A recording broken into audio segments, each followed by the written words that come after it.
Yang seharusnya dia menikah tanggal 27 dan pestanya pada hari Sabtu. Sebagian besar ingin ikut wisuda anaknya di usia kuala. Wisuda kalau tidak saya kan tanggal 27.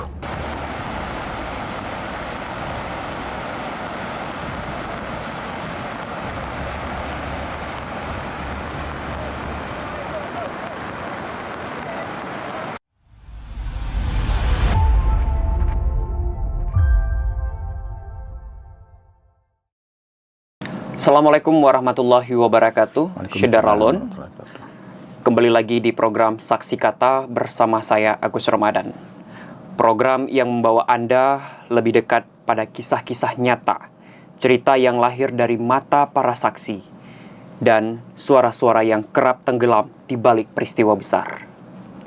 Setiap kata yang terucap bukan sekedar cerita, tetapi jejak pengalaman, keteguhan, dan harapan. Hari ini kita akan mendengar langsung kisah yang tak pernah terbayangkan. Sebuah perjalanan panjang yang berubah menjadi ujian hidup.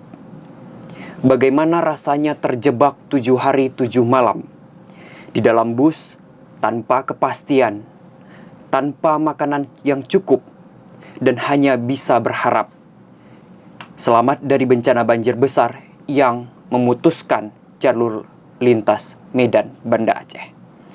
Telah hadir di ruang studio kita Bapak Hasan Basri M. Nur yang akan menceritakan perjalanannya dari Medan menuju Banda Aceh di tengah badai yang meluluhlantahkan 18 kabupaten kota di Aceh. Assalamualaikum Pak Hasan. Waalaikumsalam warahmatullahi wabarakatuh. Oke Pak Hasan, ini kita turut berduka cita atas musibah yang melanda 18 kabupaten di Provinsi Aceh. Ini sebuah musibah yang besar.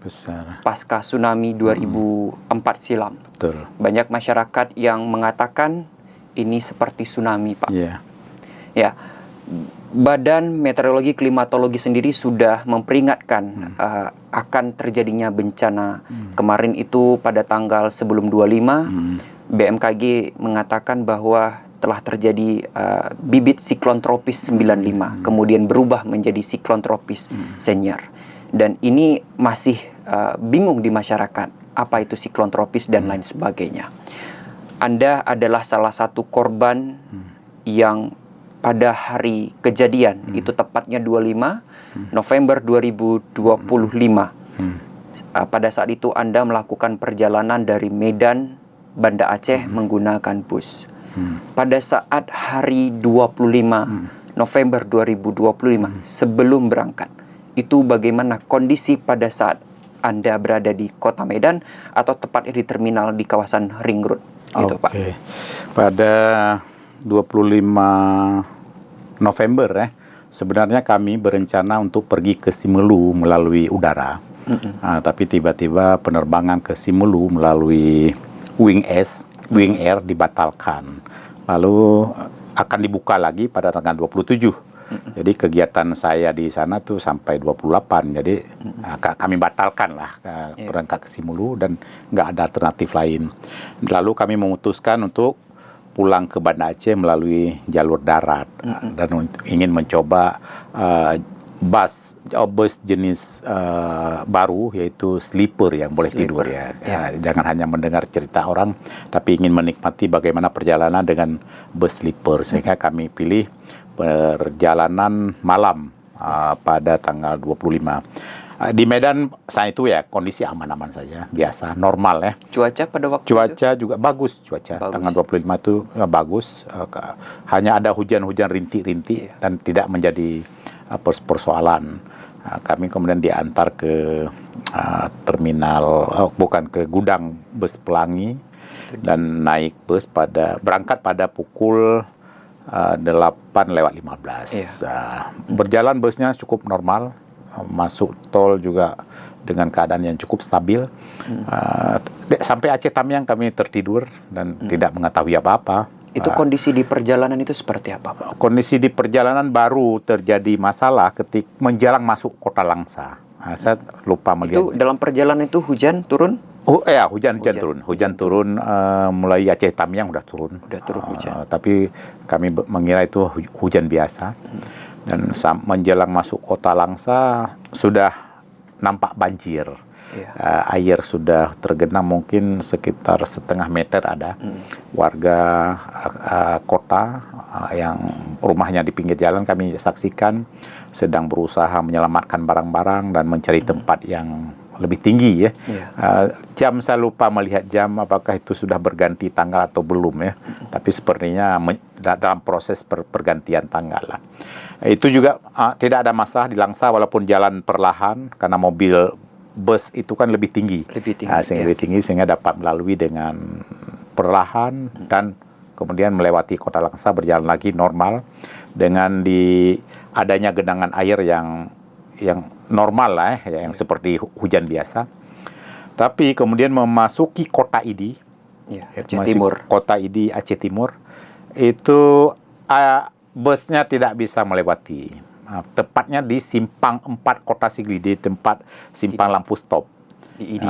Di kota Idi. Sebelumnya sudah ada satu bus yang lain dan ada juga satu truk yang lain dan mereka memutuskan berhenti di jalan.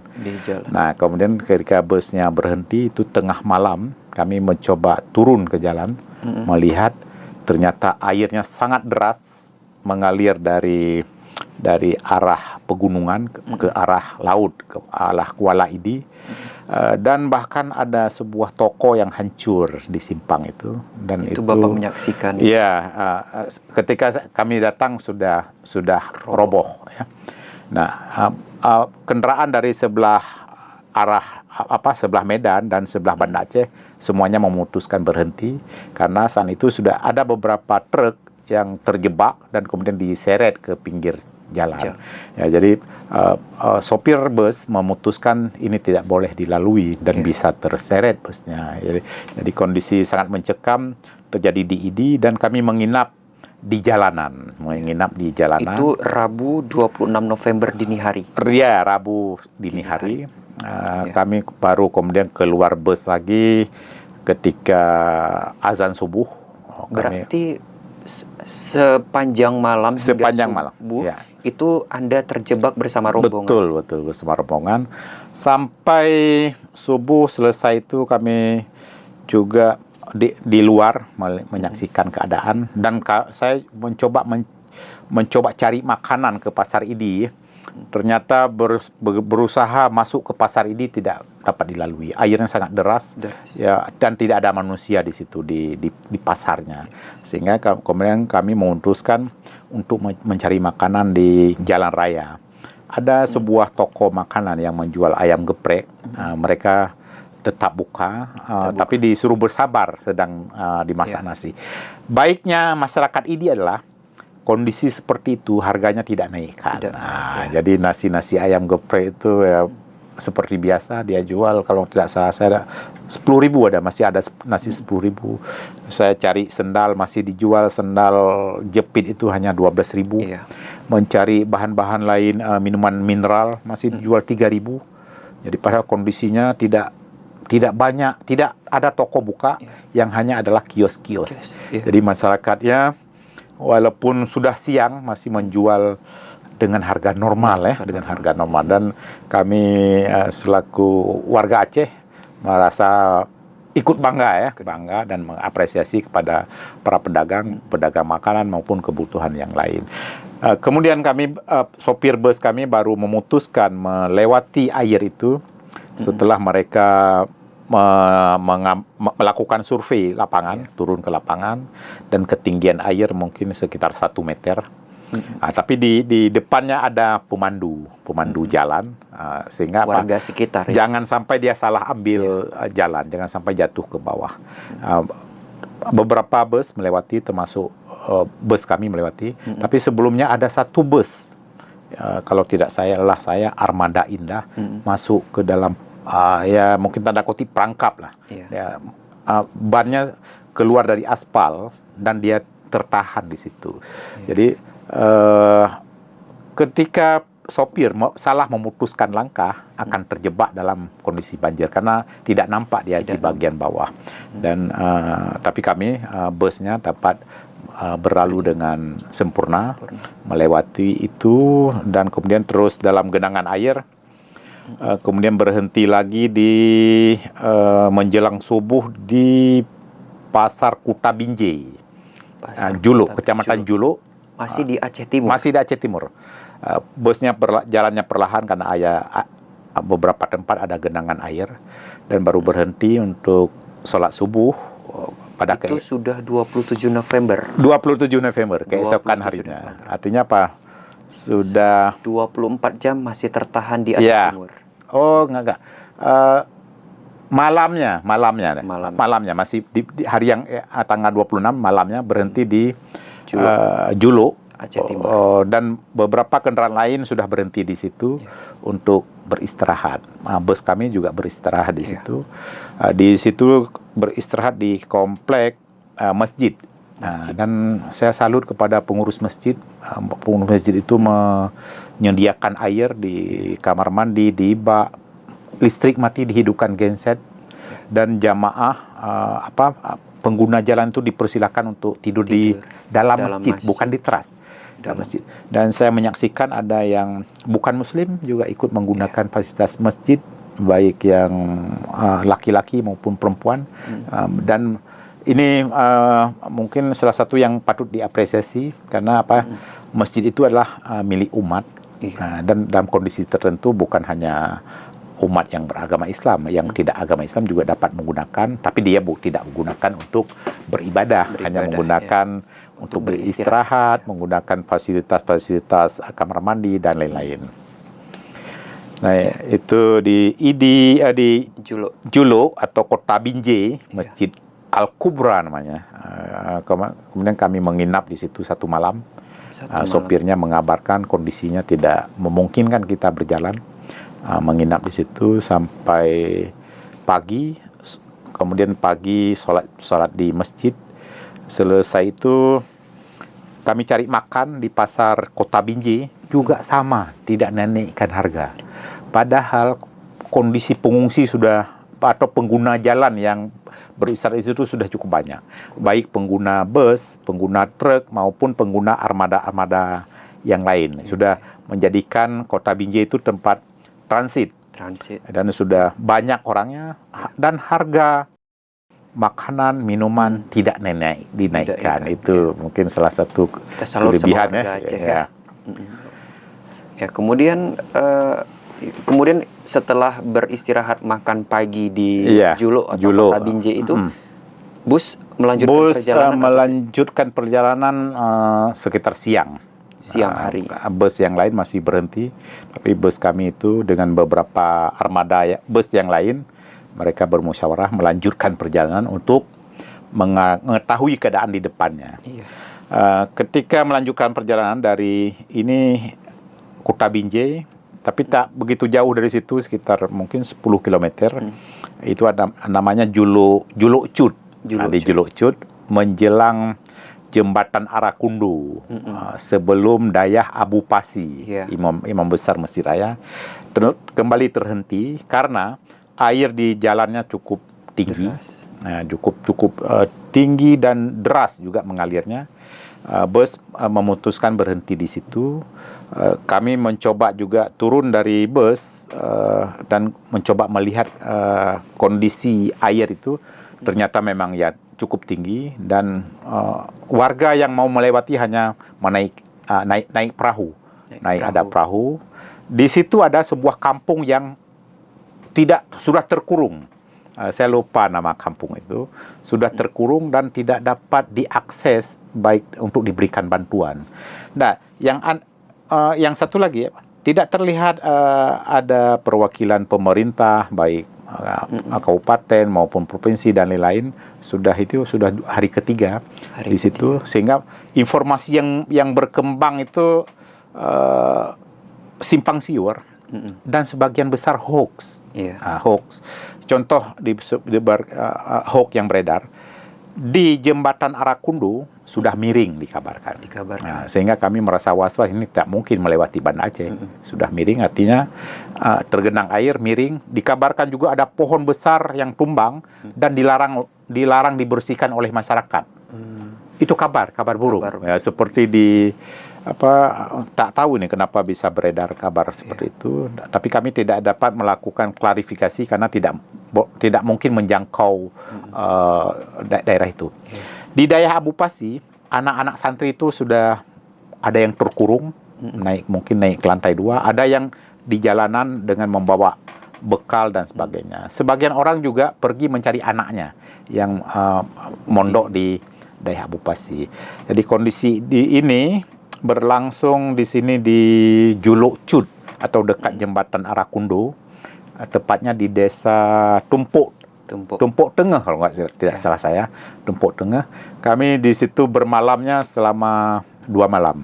2 malam. 2 malam. Karena tidak bisa melewati. Tidak bisa melewati, sehingga diputuskan untuk menginap di situ selama 2 malam.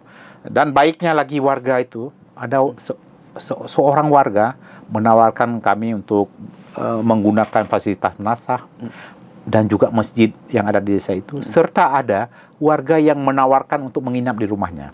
Nah, dan karena tawaran itu dan seorang itu ada termasuk ada penumpang, dia tekan memang benar itu ditawarkan oleh warga masyarakat itu, saya memutuskan menginap di rumah warga. Jadi ini juga yang sesuatu yang patut diapresiasi. Makanan di sekitar kampung itu juga normal.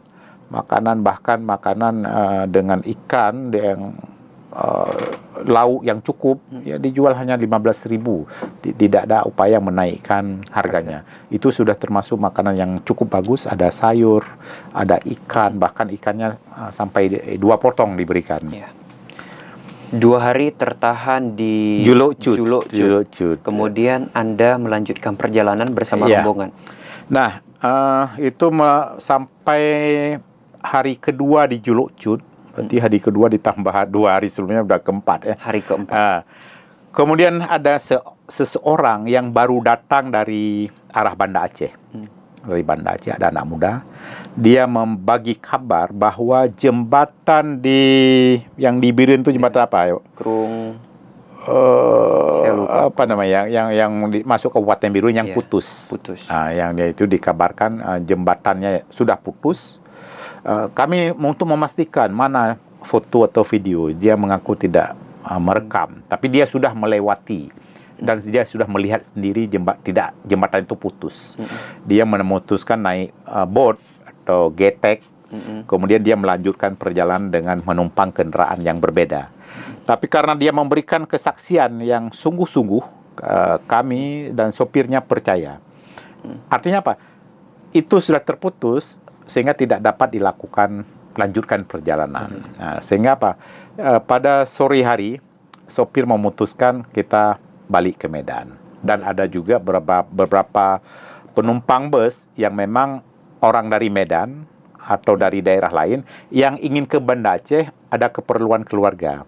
Di antaranya yang saya tahu sebagian besar ingin ikut wisuda anaknya di usia kuala. Wisuda kalau tidak saya kan tanggal 27. Iya. Dan itu tidak mungkin dilakukan lagi.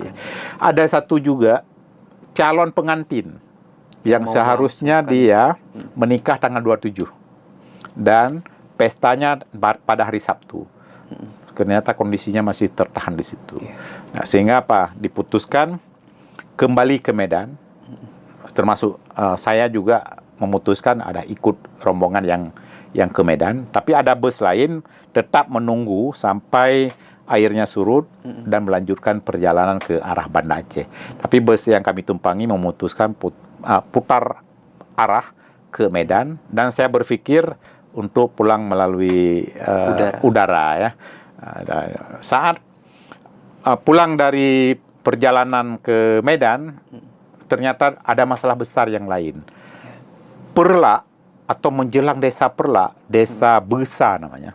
Menjelang itu genangan air cukup tinggi. Di desa Besa itu waktu kami melewatinya sekitar 1 meter. 1 meter. Tapi bus ini sangat berani, Bus ini bus terbaru yang dapat menaikkan tinggi badan.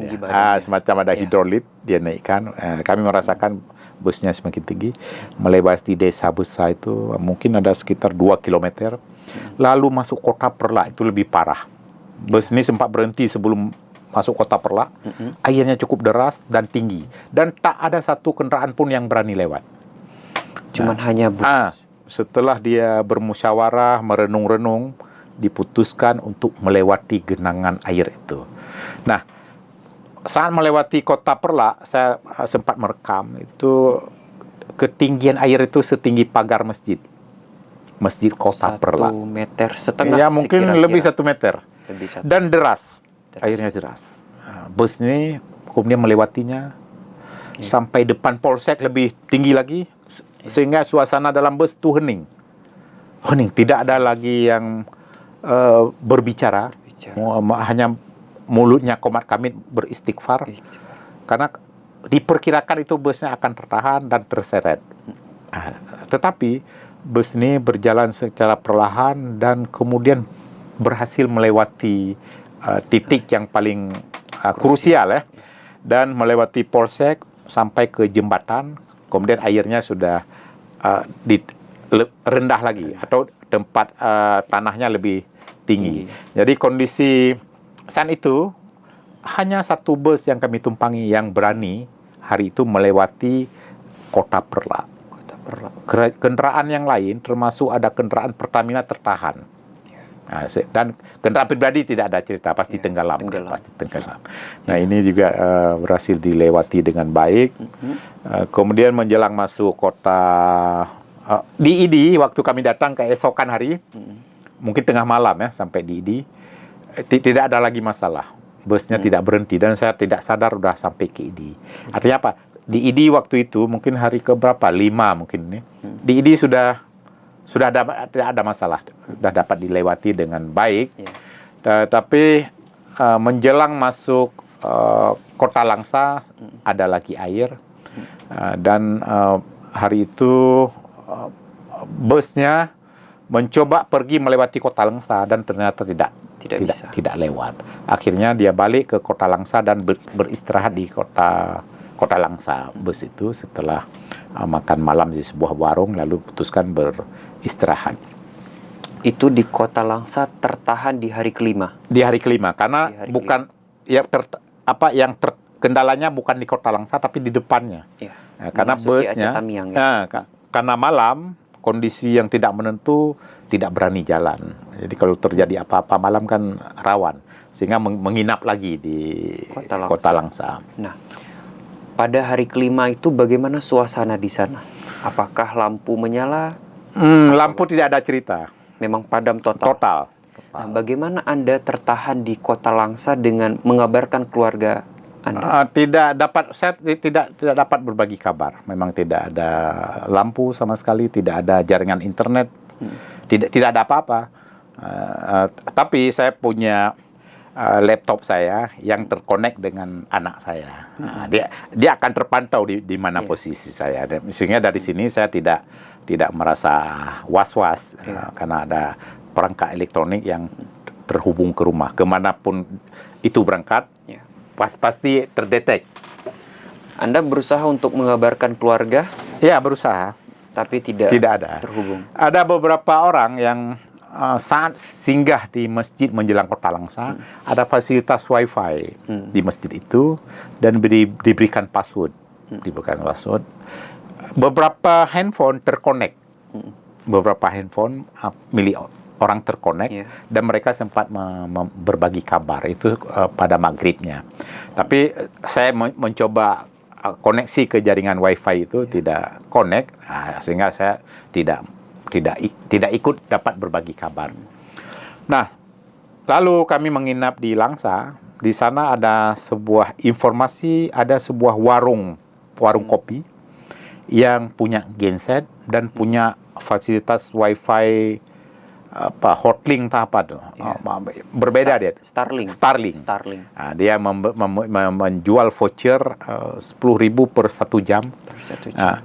Beberapa orang pergi ke titik itu.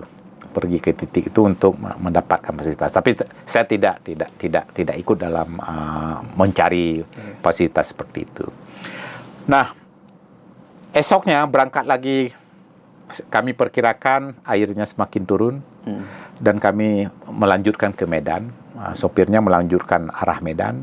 Ternyata sebelum sampai Kuala Simpang sudah ada lagi titik pengungsian. Tepatnya di Desa Bukit Tinggi. Tapi nama desanya yang sebenarnya Bukit Tinggi. Orang-orang memanggilnya Bukit Tinggi. Di Desa Bukit Tinggi, Kecamatan Majapahit, itu memang tanah di situ lebih tinggi dan kering. Tidak ada genangan air apapun. Bus, truk, dan kendaraan lainnya memutuskan berhenti di masjid yang ada di desa itu. Dan di desa itu sudah terkumpul bermacam orang, termasuk sebagian mahasiswa dari UNSAM, Samudra Langsa. Mereka ingin pulang kampung sebenarnya, tapi kemudian tertahan. Dan di situ sudah menjadi titik perkumpulan pengungsi. Dan kami memutuskan menginap lagi di situ. Melanjut di hari ke-6. Hari ke-6. Karena melanjutkan lagi tidak memungkinkan perjalanan, perjalanan karena di depannya belum tembus. Kami menunggu menunggu di situ satu malam menunggu. Tapi kami tidak mengetahui bagaimana informasi jalan yang sebenarnya. Sehingga meraba-raba, tidak ada yang pantauan dari udara. Kami lihat tidak ada yang berusaha memantau, tidak ada upaya dari pihak-pihak terkait untuk mengabarkan bagaimana kondisi sebenarnya, sehingga kami buta keadaan yang ke depannya. Lalu pada sore harinya ada sebuah patroli polisi setempat. Mereka sudah pergi ke titik genangan air dan mengabarkan melalui mikrofon bahwa genangan air di titik setelah Bukit Tinggi itu mencapai 1 meter 60 cm. Lebih 1,5 deh, 1,6. Nah, dan dilarang untuk melewati karena itu genangan yang dalam itu jauh, panjang. Sehingga diputuskan, sopir kami bermusyawarah lagi dengan penumpang, diputuskan tidak berangkat ke sana. Dan diputuskan kemudian beristirahat balik ke Kota Langsa. Alasannya apa? Di Kota Langsa banyak persediaan makanan dan ada warung kopi yang menyediakan fasilitas internet itu. Sehingga diputuskan tidak menginap di situ. Dan kami merasa khawatir, takutnya air dari situ akan meluap sampai ke titik pengungsian. Sehingga balik arah ke Langsa dan menginap lagi di Langsa busnya. Ketika sampai di Langsa, ada bus ini mau menginap untuk menunggu kering air. Dia tetap melanjutkan Medan. Sampai di Langsa, saya mencoba mencari armada yang ke Banda Aceh. Saya ke terminal Kota Langsa dengan menumpang kendaraan yang lewat di jalan punya masyarakat, minta diantar ke terminal Kota Langsa. Di terminal Kota Langsa tidak ada kendaraan yang berani pergi ke Banda Aceh. Dia janjikan esok hari baru ada PM Toh.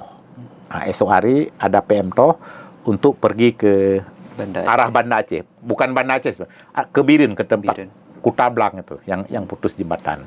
Kami ingin diantar ke tempat putus jembatan itu. Nah, di situ tidak ada kendaraan yang berani berangkat malam. Tapi saya balik ke tempat pangkalan bus menginap. Di situ sudah ada bus pelangi yang lain yang memutuskan berangkat ke Banda Aceh. Bukan ke Banda Aceh, ke Biren. Nah, kami memutuskan pindah bus. Bus yang kami tumpangi balik ke Medan. Lalu kami naik bus pelangi yang lain yang pulang ke Biren itu. Dan berangkatnya pada jam 9 malam. Sehingga malam itu mungkin malam ke-7 mungkin ya. Kami memutuskan berangkat ke Biren, ke Kutablang, dan di jalan hampir tidak ada kendala karena air-air yang ada di Juluk, yang ada di Aceh Timur, di Perlak masih ada, tapi sudah semakin turun, mungkin tidak sampai lagi 1 meter, sudah turun. Perla itu termasuk titik terparah kalau perkotaan. Mungkin yang terparah kedua setelah Tamiang. Tapi kami tidak sempat menyaksikan bagaimana Tamiang. Dalam bayangan kami itu memang lebih parah karena tidak tembus. Nah, kemudian kami memutuskan berangkat ke arah Biren, melewati dengan baik semua perjalanan. Berangkat jam 9 malam sampai jam 4:15 pagi. Nah, bus itu berjanji itu sampai operasional boat.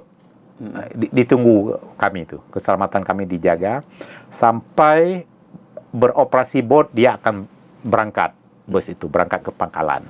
Jadi ada juga tanggung jawab dari pihak armada bus. Nah, itu kondisi, dan kami di situ menyaksikan jembatan itu memang benar sudah putus. Bukan hanya jembatan yang putus, ada juga sejumlah pertokoan ikut roboh arah ke sungai. Tapi jembatan yang putus itu tidak utuh, semuanya putus. Mungkin hanya seperempat ya. 30 satu bagian. Satu bagian yang roboh. Nah, mungkin saran kami kalau mau menyelesaikan, mungkin yang pertama itu diselesaikan adalah transportasi publik. Jalan raya itu harus terhubung. Karena kalau ini tidak terhubung, barang-barang akan sulit, akan langka, dan masyarakat semakin was-was.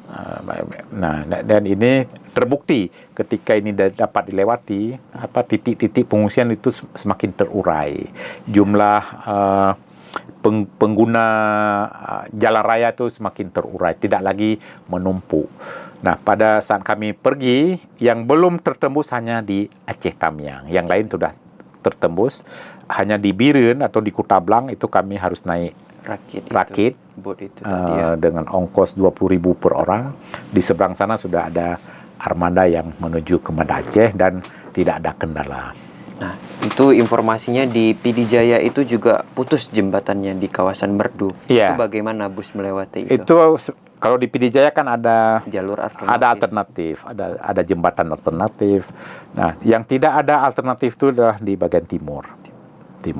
Makanya dalam hal ini pelajaran bagi pemerintah Aceh dan bagi rakyat Aceh serta bagi pemerintah Indonesia perlunya jalan alternatif. Mungkin jalan alternatif yang paling strategis sekarang adalah dilanjutkan pembangunan jalan tol menghubungkan Padang Tiji sampai ke Sumatera Utara. Karena yang pertama, kondisi jalan tol itu kualitasnya beda, lebarnya beda, dan ketinggiannya beda. Nah, sehingga jalan tol kita saksikan mungkin yang terakhir dia tergenang air. Nah, dalam hal ini pemerintah mungkin perlu membuat perencanaan pembangunan Aceh ke depan, bagaimana penataan Aceh ke depan. Sebagaimana dulu pada masa Rehab Rekon, tsunami 2004, itu Presiden SBY sudah datang pada tanggal 27 Desember. 1 hari pasca tsunami. 3 hari mungkin, 27 ya? 28. Oh ya, 21 hari. Pasca tsunami. 26 tsunami. 27 ya? 27 dan datang. Sudah datang. Dan tak lama kemudian beliau memutuskan untuk menata ulang pembangunan Aceh dan menerima bantuan-bantuan dari luar negeri. Selanjutnya apa? Ditetapkan masa tanggap darurat sekitar 3 bulan dengan ditunjuk wakil presiden Yusuf Kala sebagai koordinator atau penanggung jawab masa tanggap darurat. Ini kita juga mengharapkan dilakukan oleh presiden ini, ditunjukkan apakah Wapres atau yang lainnya sebagai penanggung jawab masa tanggap darurat. Dan selanjutnya disusul dengan penyusunan blueprint pembangunan kembali Aceh, Sumut, dan Sumbar. Kalau dulu Aceh dan Nias.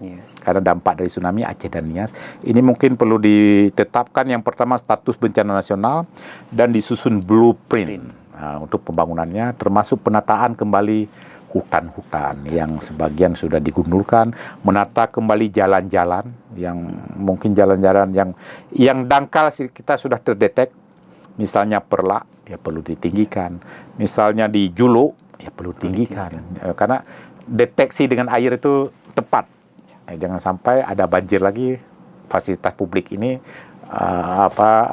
terendam lagi. Kalau terendam akan terjadi masalah. Ya. Tapi alangkah lebih baiknya jalan tol perlu dihubungkan. Perlu. Karena kalau satu jalan, ya itu masalahnya. Ini seperti kejadian yang kita alami. Kalau satu jembatan, jadi masalah. Yang seperti di Kutablang, satu jembatan. Sebelumnya ada sebenarnya, tapi sudah rusak dan tidak diganti. Makanya jalan harus ada alternatif. Saya kasih contoh. Banda Aceh Sigli, kalaupun macet daerah Indrapuri, rusak di Selimum, masih ada jalur dari Krung Raya. Tapi di jalan nasional yang lain tidak ada. Sehingga sopir truk kami, bus kami berupaya mencari jalan alternatif, berdaya kepada warga, dan memang tidak ada. Makanya kalau ada jalan tol, itu menjadi jalan alternatif. Ini dilakukan mungkin negara-negara yang lain, termasuk negara tetangga kita di Malaysia. Ada jalan tol, ada jalan biasa. Nah, masyarakat tinggal pilih mau gunakan jalan mana. Jadi kebutuhan jalan itu wajib. Jalan itu akan memudahkan transportasi barang dan orang ya. Ketika ini lancar, tentu masalah-masalah sosial, masalah-masalah ekonomi akan tertangani. Ya. Ini baik Pak Hasan, ini selama 7 hari 7 malam di dalam bus melewati rintangan ini, Anda terbayang nggak bahwa Aceh seperti ini bencananya pada waktu itu? Karena informasi komunikasi semua terputus. Saya tidak membayangkan seperti ini. Saya baru mengetahui secara menyeluruh ketika sampai di Banda Aceh, karena ketika sudah dapat akses internet, dapat informasi ternyata di Takengon begini, di Aceh Tenggara, dan yang terparah Aceh Tamiang. Nah, ketika melewati di jalan itu kami hanya mengamatinya sebatas pandangan mata, Dan ternyata setelah kita pelajari, tingkat kerusakannya ya mirip-mirip mungkin dengan seperti tsunami. Bedanya itu tsunami laut, ini tsunami dari gunung, tsunami darat. Nah, makanya dalam hal ini ya semestinya ini dilakukan penanganan oleh pemerintah pusat, karena pemerintah daerah saya yakin tidak mampu. Tidak mampu, yang pertama dari segi SDM, yang kedua dari segi keuangan. Anggaran. Dulu pembangunan Aceh setelah tsunami melalui BRR itu sebagai koordinator dikucurkan dana sekitar 70 triliun. Uang masa itu. Nah, mungkin yang ini bisa jadi lebih. 100 lebih. Mungkin ya. Tapi tingkat kerusakan jalan memang lebih parah masa tsunami. Di masa tsunami, titik-titik parah itu, titik-titik rusak itu ada yang putus total. Tapi yang ini sebagian besar rusak. Sebagian rusak. Ya, mungkin perlu dibangun kembali dan dipakai moto yang ditetapkan oleh Kuntoro di BRR, Badan Rehab Rekon Aceh. Itu dulu ada Build Back Aceh Better, membangun Aceh lebih baik dari sebelumnya. Nah, ini kalau pemerintah Aceh, pemerintah Sumatera Utara, dan pemerintah Sumatera Barat dapat secara bersama-sama meyakinkan pemerintah pusat, maka dapat disusun blueprint untuk rencana pembangunan ke depan dengan lebih baik. Build Back Aceh, Sumatera Utara, dan Sumbar better. Lebih baik dari sebelumnya. Yang pertama apa? Jalan-jalan di tempat kita itu sebagian masih sempit. Ya, mungkin dapat diperlebar dengan sesuai standar nasional. Jalan yang rendah ditinggikan. Kalau namanya build back better, harus ada yang lain yang lebih bagus. Ya, salah satunya tol terhubung. Jangan sampai tol hanya sampai Padang Tiji. Kemudian Langsa juga belum ada pembangunan. Belum ada. Jadi kalau ini terhubung, mungkin ini termasuk dari hikmah dari bencana ini yang dapat diperoleh. Sekolah-sekolah yang sudah rusak harus dibangun dengan lebih bagus. Guru-guru yang sudah meninggal harus direkrut lain dengan mutu yang lebih bagus. Pak Hasan, ada menarik dari beberapa cerita warga yang beredar di media sosial ini mengatakan mereka itu setiap kendaraan lewat itu teriak minta tolong. Apakah Anda sempat mendengar itu, Pak? Setiap kendaraan apa? Kendaraan pribadi maksudnya? Kendaraan pribadi, kendaraan apapun yang melewati jalan lintas itu mereka minta tolong karena stok bahan makanan dan semuanya itu tidak ada itu. Saya tidak menyaksikan itu, tidak menyaksikan. Tapi yang saya saksikan pengendara yang melintas kemudian berkumpul dengan pengungsian yang sudah ada, mereka menyambutnya dengan baik. Yang disebutkan bahwa setiap kendaraan melintas minta tolong, tidak saya temukan. Ya bisa jadi ada. Tapi yang jelas titik-titik pengungsian yang ada, kemudian ada kendaraan yang mau bergabung itu terbuka.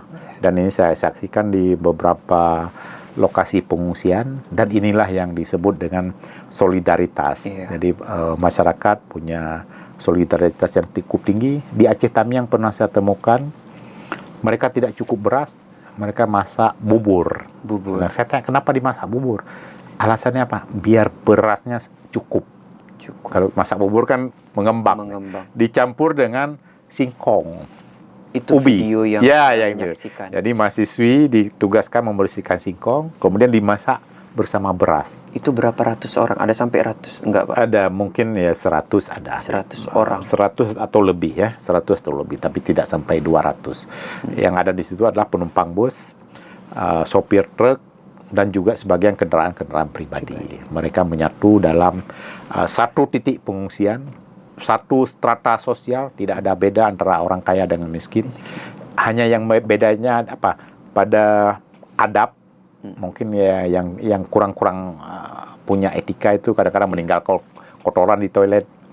Kadang-kadang memboroskan air, sementara air itu cukup penting. Jadi yang membedakan adalah pada adanya ilmu dan adab. Yang lain setara. Sama-sama makan yang disediakan. Jadi memang itu perjalanan yang cukup panjang, cukup melelahkan, cukup menguras energi. Tapi keuntungan bagi kami apa? Kami kebetulan mengambil bus yang ada tempat tidur, sleeper. Dari segi istirahat tidak ada masalah. Ketika malam, ya paling karena penghematan bahan bakar, busnya dimatikan. Setiap 3 jam dihidupkan sebentar bagai hawa AC-nya muncul, kemudian dimatikan, hanya itu saja. Dari segi sempat tidur, kalau kami dengan pakai bus yang ada tempat tidur tidak ada masalah. Yang kendalanya adalah pada kamar mandi. Mandi di bus kan tidak mungkin. Jadi kamar mandi itu ada kendala pada air dan lain-lain. Di dalam bus itu penumpangnya berjumlah berapa orang, Pak? Bus yang kami tumpangi ini penuh ya. Kayaknya bangkunya 28. Jadi sistemnya bertingkat ya. Ranjang bertingkat dan tidak ada lantai ke tingkat 2, langsung naik. Itu perempuan dan laki-laki di perempuan dalam dan laki-laki. Itu sepanjang perjalanan bagaimana dengan konsumsi, Pak? Konsumsi tidak ada kendala karena di titik-titik yang diputuskan berhenti rata-rata ada menjual nasi. Yang jadi masalah ada stok uang cash tidak ada. Sebagian orang ya tidak ada. Sebenarnya mereka punya uang tapi ATM-nya tidak berfungsi. Mau bayar dengan handphone padam, tidak mungkin, kan nggak ada sinyal. Jadi kendalanya mereka harus berhemat-hemat pada penggunaan uang cash. Karena perjalanan 7 hari itu mungkin mereka menyediakan uang hanya sampai Banda Aceh. Ternyata harus dikeluarkan dengan lebih. Tapi ada beberapa warga saling share, saling meminjamkan. Mungkin saat ada sinyal dia transfer ulang. Ada beberapa yang membawa uang dengan jumlah yang lebih, ya dia akan bagi sebagai pinjaman. Solidaritas. Jadi Pak Hasan memang perjalanan yang cukup tapi ini sebuah pengalaman yang cukup berharga yang tidak didapatkan dalam buku, dalam kelas. Jadi hanya ada di pengalaman-pengalaman dan beberapa catatan ya. Saya ikut menulis di Serabi Indonesia karena itu untuk berbagi pengetahuan. Sebagian besar adalah adanya pengetahuan-pengetahuan baru tentang solidaritas. Mungkin saya akan tulis khusus tentang masjid Kuta Binjai yang ramah terhadap publik dan lain-lain. Ya, Pak Hasan, apa yang paling membuat Anda takut atau khawatir selama 7 hari 7 malam itu, Pak? Iya, yang kami khawatirkan yang pertama tidak ada connect dengan keluarga, sehingga saya tidak mengetahui bagaimana kondisi Banda Aceh. Nah, yang kedua, keluarga juga tidak mengetahui bagaimana kondisi saya, sehingga banyak yang was-was. Ketika terkonek pertama sekali, ya, perasaannya berbeda ya. Mungkin ada berita-berita hoax yang ada sempat dikabarkan ada bus pelangi yang hanyut, tapi dalam kenyataan tidak ada. Tidak ada. Tapi sempat dihembuskan. Satu lagi di pencinta bus atau bus mania, ternyata ada terdetek bus dengan BL dan seterusnya. Tapi sebelum saya berangkat, saya punya kebiasaan, saya melakukan foto di kendaraan lengkap dengan plat nomor polisi dan saya mengirim ke keluarga. Nah, itu kebiasaan saya, baik naik bus maupun naik pesawat, nomor penerbangan saya kirim agar mengetahui persis perjalanan saya itu. Nah, mungkin ini juga berguna ketika kenapa? Saya mengirim foto di depan bus yang nampak BL, itu akan terdeteksi. Bus itu semua punya GPS. Ya, betul. Jadi pihak armada itu mengupdate. Bus ini sudah putar haluan, persis seperti yang diinfokan di Instagram, Instagram itu persis. Tapi awalnya saya foto itu yang nampak BL itu tujuannya apa? Kalau saya tinggal barang, saya dapat mengejarnya. Karena ini pernah terjadi waktu saya di Malaysia, tinggal barang dalam bus, tapi saya sempat foto dengan nama bus dengan plat nomor polisi. Jadi awalnya kepentingan ke situ. Ternyata manfaatnya bukan hanya itu. Jauh dari itu. Mungkin inilah pengalaman yang dapat kita rasakan selama perjalanan, dan banyak pelajaran-pelajaran lainnya. Ya, mungkin sebagiannya saya akan share melalui tulisan di Serambi Indonesia. Pak, selama 7 hari 7 malam ini, adakah momen yang mengharukan atau momen yang sulit Anda rasakan? Gitu, Pak. Yang pertama, yang pasti ya, sesama pengguna bus itu sudah seperti saudara. Nah, yang sebelumnya kan kayak kita cuek, siapa dia nggak mau tahu. Ternyata dalam perjalanan itu sudah bertambah saudara. Saya ada saudara orang dari Sumatera Utara, dari Simelu dan sampai bertukar nomor telepon. Pastilah bertukar. Yang kedua, tingkat persaudaraan itu ketika ada kuis memang saling berbagi dalam bus. Dan ada satu lagi, oleh-oleh sebagian yang dibawa dari Medan ya habis di jalan. Ya, karena kalau yang pertama apa? Kita nggak ada stok makanan. Yang kedua, itu basi kalau. Tapi ada penumpang yang cukup amanah. Ada penumpang yang dititipkan untuk beli oleh-oleh Bikang Ambon, dan dia sampai 7 hari dia pertahankan sampai dia bawa ke sini. Saya tanya, kenapa ini? Ini pasti sudah berjamur. Tapi dia jawab, ini sebagai barang bukti saya menunaikan amanahnya. Itu satu sisi satu sisi mubazir sebenarnya. Iya. Kemudian setelah tiba di Banda Aceh melalui perjalanan yang cukup panjang 7 hari 7 malam, apa hal yang pertama Anda lakukan ketika tiba di tempat? Ya, ketika tiba tempat pasti pulang ke rumah, sujud syukur, dan dapat berkumpul kembali dengan kondisi yang tidak ada kurang satu apapun, justru ada penambahan pengetahuan. Saya tetap melihat ada hikmah di balik itu. Dan kemudian saya mendapat kabar juga kampus dinonaktifkan selama seminggu, sehingga tidak terpecah pikirannya untuk menyiapkan bahan-bahan pengajaran dan seterusnya. Jadi lebih punya waktu luang untuk menuliskan pengalaman-pengalaman yang ada. Ya, rekan-rekan Anda atau saudara-saudara jauh Anda ada mencoba menghubungi Anda bagaimana? Dan cukup banyak. Itu terdetek dari telepon WA. Ada sejumlah orang menelpon, juga dibicarakan di grup di mana posisi beberapa ini membicarakan, dan mereka merasa was-was. Baru saya ketika melihat kondisi itu, baru saya merasa berarti saya termasuk orang yang diharapkan lah oleh teman-teman, oleh mitra dan seterusnya. Kita baru mengetahui ini ketika ada kesan saya itu seperti tidak ada seminggu. Tiba-tiba muncul kembali. Nah, oke. Ini terakhir, apa harapan Anda kepada masyarakat Aceh yang tertimpa musibah dengan Anda menyaksikan sepanjang perjalanan yang seperti tsunami kedua yang melanda Aceh? Mungkin. Iya, kepada masyarakat Aceh yang pertama kita harus ikhlas terhadap musibah ini. Harus menerima baik yang kehilangan anggota keluarga, kehilangan rumah dan harta lainnya, kehilangan macam-macam lah ya. Yang kedua, itu kewajiban kita sebenarnya menjaga lingkungan. Jadi musibah banjir itu tidak datang dengan sendirinya. Ini sesuai dengan janji Allah dalam Al-Quran surat Al-Baqarah kalau tidak salah. Dhaharal fasadu fil bahri wal bahri, bahwa kerusakan ini terjadi akibat ulah tangan manusia. Dan ini terbukti kemudian hanyut kayu-kayu yang sudah dipotong dari gunung, dari hutan. Makanya dalam hal ini masyarakat harus menjaga lingkungan, menjaga hutan, menjaga kebersihan, jangan buang sampah sembarangan, apalagi membuang sampah ke sungai. Saya sering menyaksikan, termasuk di Aceh Besar ini, masyarakat membuang sampah ke sungai, tapi kadang-kadang sedih kita lihat. Karena kalau ini dilakukan dalam jangka panjang dan oleh banyak orang, ya akan terjadi bencana seperti ini.